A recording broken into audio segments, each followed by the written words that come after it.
ایک مرتبہ کا واقعہ ہے کہ سرکار غوث اعظم شیخ عبد القادر جیلانی جب حج کو گئے تو کعبے کا غلاف پکڑ کر رو رہے ہیں اور روتے ہوئے عرض کرتے ہیں اے اللہ اگر عبد القادر کے اعمال تیری بارگاہ میں قبولیت کے قابل نہیں ہے تو قیامت کے دن، دیکھو ان کو بھی قیامت کی یاد ہے، قیامت کے دن عبد القادر کو اندھا اٹھانا، قیامت کے دن عبد القادر کو اندھا اٹھانا تاکہ تیری بارگاہ میں شرمندگی سے بچ جائے۔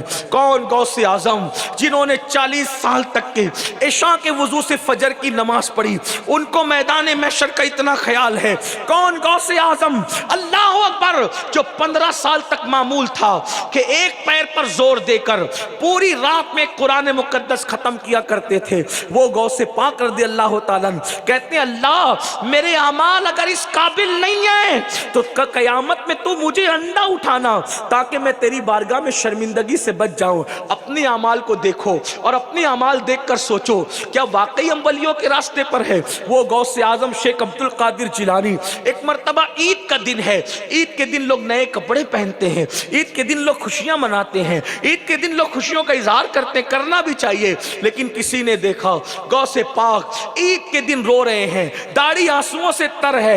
کسی نے پوچھا مرشد آج تو عید کا دن ہے، آپ خوشی کیوں نہیں کرتے؟ تو غوث اعظم فرماتے ہیں میرے بیٹے عید آج اس کی ہے، عید آج اس کی ہے جس کو ایمان پہ خاتمے کی بشارت مل گئی ہے۔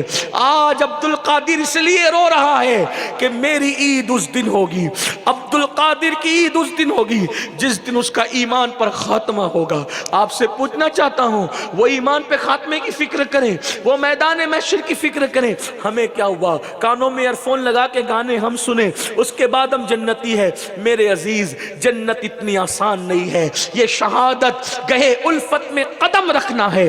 لوگ آسان سمجھتے ہیں مسلمان ہونا، بہت آسان ہے، کافر کا مسلمان ہونا بہت مشکل ہے۔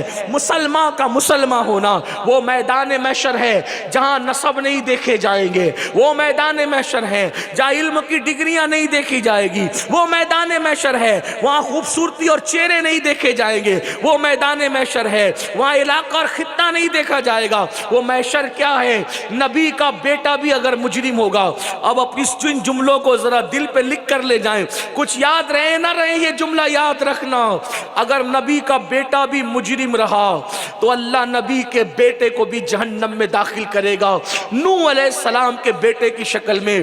اللہ اکبر، اگر نبی کا چچا بھی اللہ اکبر خدا کا غدار نکلا تو اللہ ابراہیم علیہ السلام کا چچا آزر کو بچھو کی شکل میں جہنم میں داخل کرے گا۔ اللہ اکبر، سوچو تو صحیح، اس دن نبی کا چچا آزر بچھو کی شکل میں جہنم میں جا رہا ہوگا، اس دن نوح علیہ السلام کا بیٹا، لوط علیہ السلام کی بیوی یہ جہنم میں جا رہے ہوں گے، ہمارا کیا حال ہو؟ کبھی سوچا؟ دنیا دنیا دنیا، مال مال مال، دنیا میں ایسے ڈوب گئے کبھی اللہ کا خیال ہی نہیں، کبھی آخرت کا خیال ہی نہیں۔ اس پہ نہیں رونا تو کس پہ رونا؟ نماز کے لیے کتنی سادگی سے کہتے ہو، ٹائم نہیں ملتا مولانا، 10 منٹ ٹائم نہیں ملتا اللہ کے لیے، جس کی طرف لوٹ کے جانا ہے اس کے لیے ٹائم نہیں ہے، دوستوں کے لیے ہے، بھی بچوں کے لیے ہے، سب کے لیے، اللہ کے لیے ٹائم نہیں ہے۔ آؤ سب کے لیے روئے نا، اللہ کو بھی رو کر منا لو۔ آخری میں ویس کرتا ہوں اختتام پر، سب کو منانا مشکل ہے، آخری بات اختتام پہ، محشر اگر اپنا سنوار لینا ہے، اپنی آخرت کو سدھار لینا ہے، آج خود سدھرو، اور پہلا زینہ یہ ہے اس کا، اللہ کو مناؤ، اللہ کو راضی کرو، اس کو خوش کرو، اس کو خوش کرو بس۔ اور سب کو منانا آسان، سب کو منانا مشکل، سب کو منانا، سب سے زیادہ آسان جس کو منانا ہے، آسانی سے اگر کوئی مان جاتا ہے وہ میرے اللہ کی ذات ہے، اس کو منانا بہت آسان ہے، بہت آسان، بہت آسان، بہت آسان۔ نکلو گناہ کے دلدل سے، آؤ اللہ کی طرف۔ سب سے بہترین ہجرت یہ ہے گناہ چھوڑ دو، گناہ چھوڑ دو۔ لوگ کہتے ہیں کاش ہم حضور کے دور میں پیدا ہوتے تو حضور کے ساتھ رہتے،